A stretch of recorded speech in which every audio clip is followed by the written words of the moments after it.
there's a lot of conflict on our planet.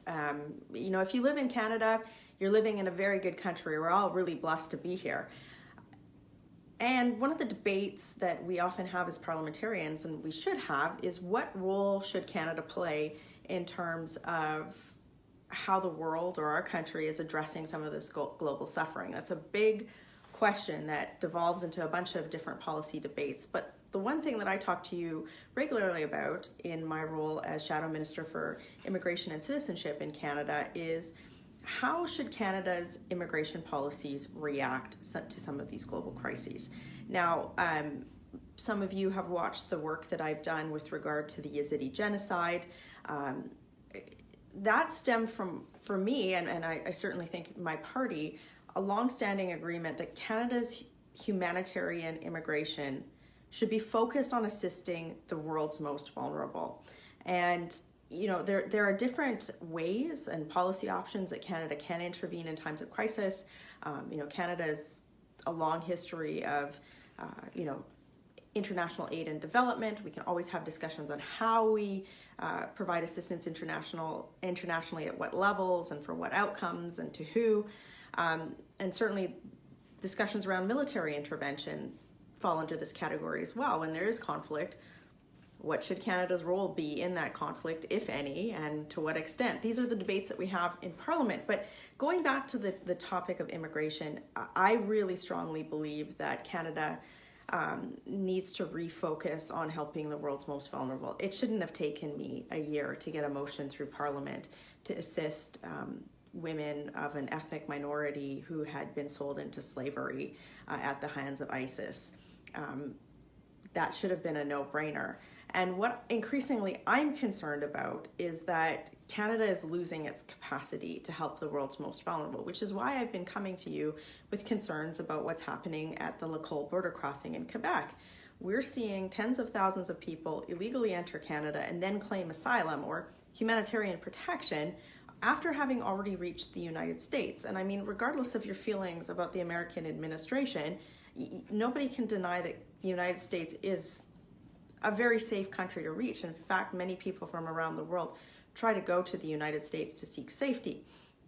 So this brings me to the topic of people who are from the LGBTQI community who live in countries where they face extreme persecution and even death.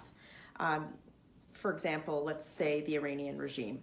Now, if you go back to the last Parliament, my former colleague Jason Kenney was the immigration minister under Stephen Harper, and he introduced a program called the Rainbow Refugee Assistance Program. And this was essentially to acknowledge that some of the bureaucratic processes that Canada utilizes to bring refugees into the country, sometimes either through the UN or whatnot, are sometimes either not nimble enough to be able to assist some of the world's most vulnerable, but also that they just don't reflect the reality and the sensitivities that some of these people face. So bear with me for a second. If you're a member, let's say you're gay, and you're fleeing from persecution, let's say you're going to be beaten at by the police or for members of your community because it's illegal to be gay in your country, it's difficult for you to access some of the traditional programs for resettlement that, let's say, the UN operates. This is the same sort of conversation I had with you about the Yazidi genocide.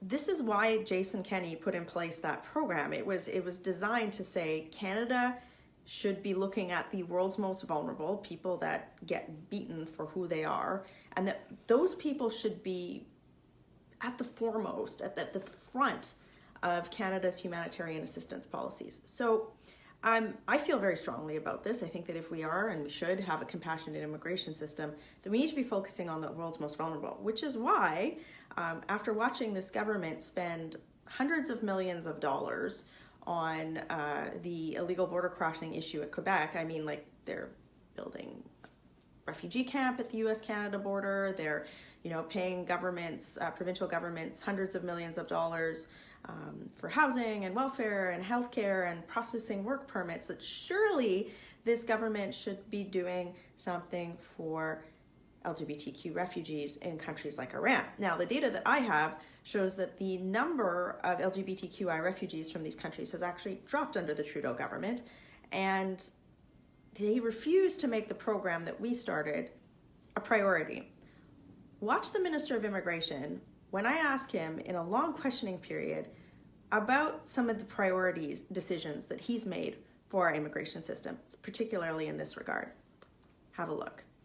My understanding, we had asked a lot of questions in the House about, and this is a concern I hope all parliamentarians would share, the plight of gay Chechnyan men, many of whom faced extreme persecution and still do.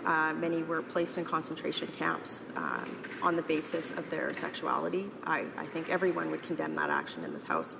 My understanding is that only 39 men were brought to Canada under the program that the government lauded, and that program was shut down at the end of 2017. I would implore the minister, and I would ask him out of respect, if he would please reinstitute that program.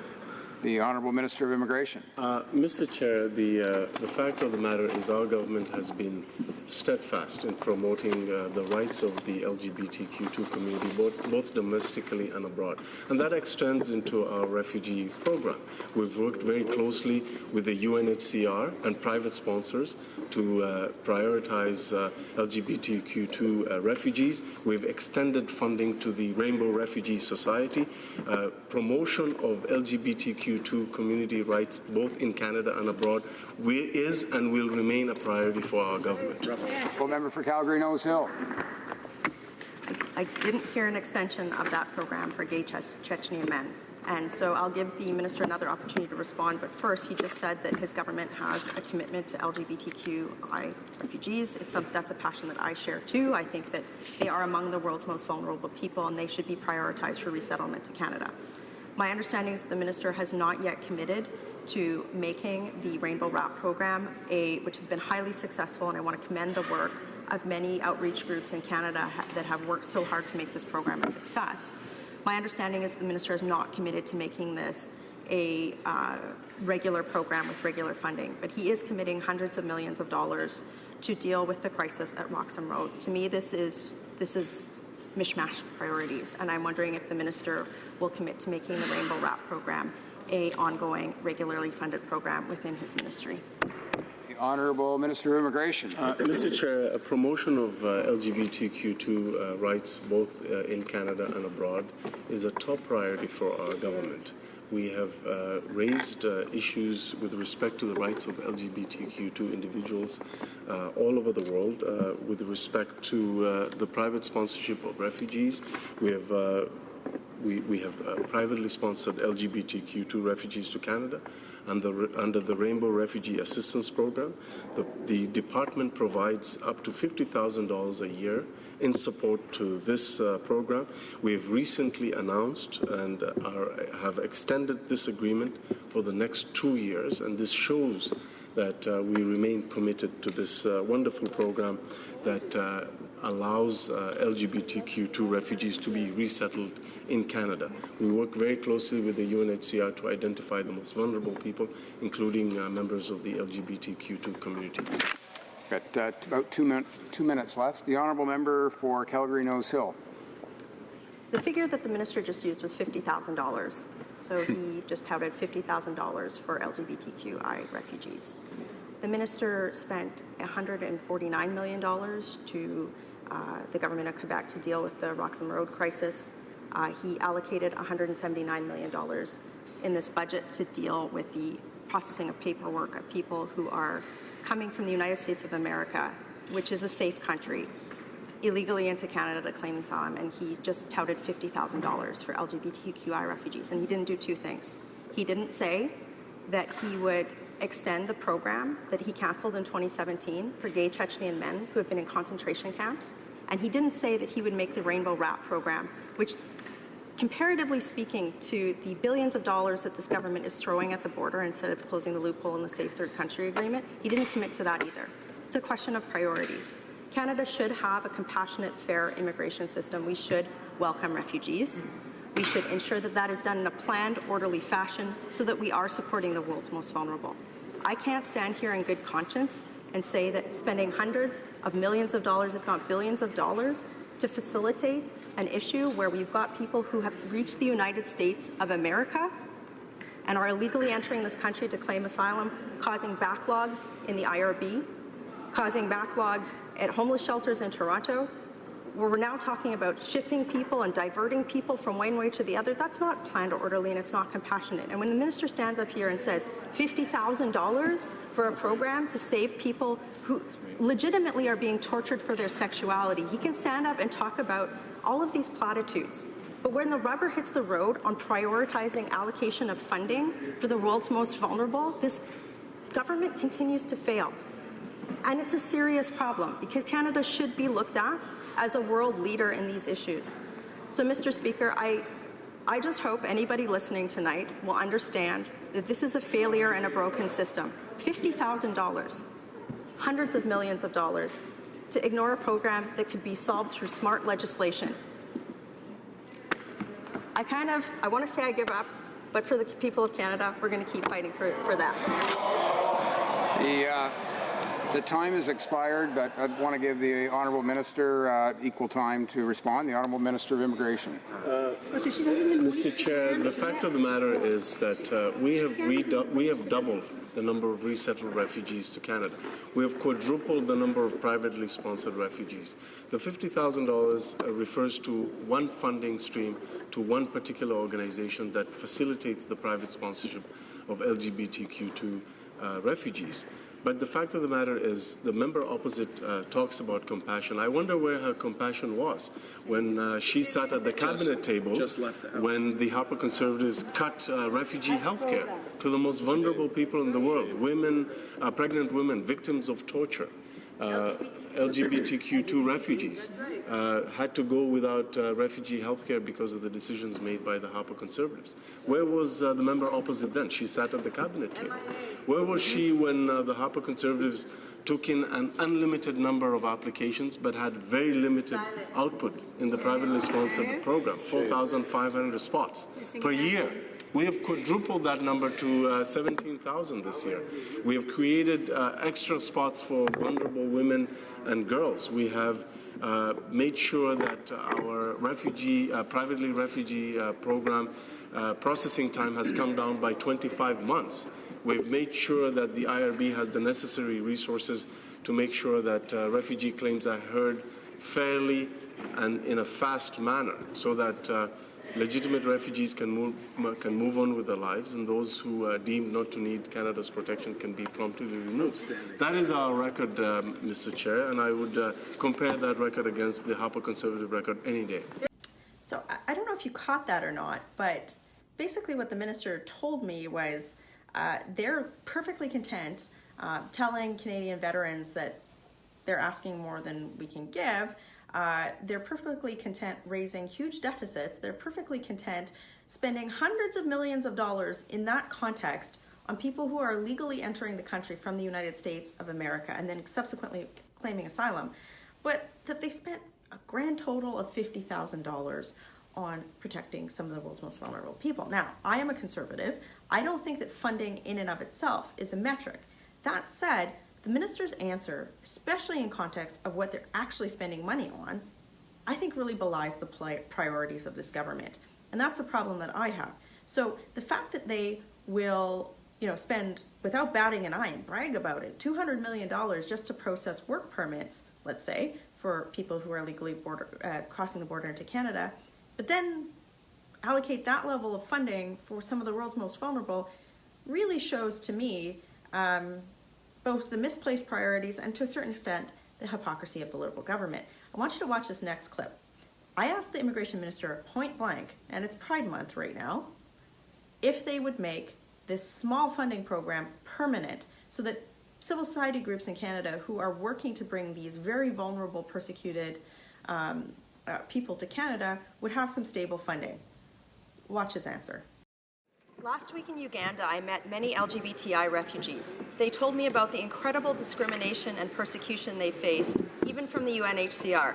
Yet this Prime Minister has refused to make the Rainbow Refugee Assistance Program permanent, has significantly reduced the ratio of LGBTI refugees that Canada accepts, and refuses to press the UN for improvement reforms to LGBTI protection in its resettlement programs. Will the Prime Minister make the Rainbow Wrap program permanent? Honourable Minister of Immigration. The record that this government has had with respect to promoting LGBTQ2 rights both domestically and abroad.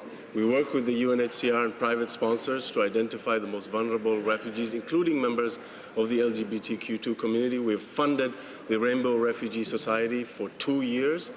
We've worked very closely with them on identification of those cases. The fact of the matter is our record speaks for itself. The record of the Conservative Party is a party that, when their Minister of Immigration was caught removing LGBTQ2 rights from the citizenship guide, it was after an uproar that he put it back in. So there you have it, a big no. Yes to billions of dollars of deficit spending, yes to increased taxes, yes to hundreds of millions of dollars to basically processing work permits for people who are illegally crossing the border from the United States into Canada, but a big no for a small amount of funding for civil society groups that are doing, I think, excellent group work to support the world's most vulnerable. Just something's a little off to me. So, look, many of you will watch this and say, look, we have a lot of priorities here at home. Why aren't you advocating for that? Why are we spending all of this money around the world? Canada has taken a role in, assisting the world's most vulnerable. Many people who are watching this, your ancestors will have migrated to Canada in search of a better life, and it's incumbent on Canada to make sure that we're making sure that people integrate well when they come to Canada, and then where we can, we're making a difference around the world. That said, we have to prioritize how we do these things and have plans to do it. Otherwise, it turns into, the chaotic experience that's happening at Quebec, and we start talking about these either-or scenarios. Under Prime Minister Stephen Harper, we weren't having these types of discussions because we were always looking at ways to lower taxes, balance the budgets, while having high impact in some of these areas. And I think that's truly one of the biggest problems that Justin Trudeau has, is he's the one who's really causing these divisive debates because he's a poor fiscal manager. He's unable to set priorities, and when he does, I don't quite think they make any sense. And that's why I wanted to come to you with something that's, I think, really shocking. So stay tuned on this file. I've got a couple of plans for it. But, I think it's a really good example of some misplaced Liberal priorities. Working hard for you in Ottawa. Have a great day.